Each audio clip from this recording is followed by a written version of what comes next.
থেকে যতগুলো পার্শ্ব শাখা বের হবে সেখানে এই ডালগুলো এইভাবে আমি এটা কেটে দিয়েছি। তাই এটা কেটে দিলে এটা হবে কি, এখান থেকে তখন এখান থেকে আবার যে কুশিগুলো ছাড়বে আশা করি সেখানে হয়তো আঙ্গুরটা ধরবে। আসসালামু আলাইকুম। এটা যারা দেখছেন সেটা হচ্ছে আমার বাগানে আমি একটা বাইকুনের জাতের আঙ্গুর লাগাইছি, তার একটা আপডেট করতে আপনাদের মাঝে শেয়ার করতেছি।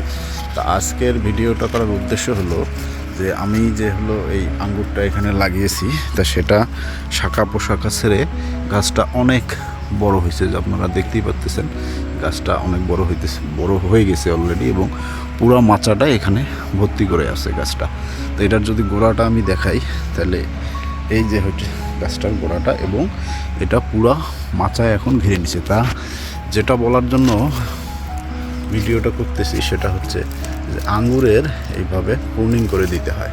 মেইন যে শাখাটা আছে অর্থাৎ মেইন যে ডালটা, এই ডাল থেকে যতগুলো পার্শ্ব শাখা বের হবে সেখানে এই ডালগুলো এইভাবে আমি এটা কেটে দিয়েছি। তাই এটা কেটে দিলে এটা হবে কি, এখান থেকে তখন এখান থেকে আবার যে কুশিগুলো ছাড়বে আশা করি সেখানে হয়তো আঙ্গুরটা ধরবে।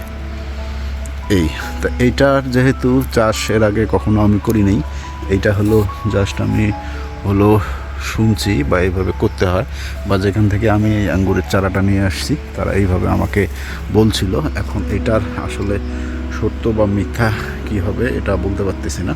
তা এইটা যতক্ষণ পর্যন্ত এখান থেকে কোনো রেজাল্ট না আসে ততক্ষণ পর্যন্ত আর কি এটার কিছু এখন পর্যন্ত বলা যাবে না। তা আমি সুন্দর করে আজকে এখানে এই প্রুনিংটা করে দিলাম। এখন দেখা যাক এর পরবর্তী রেজাল্ট কি হয়।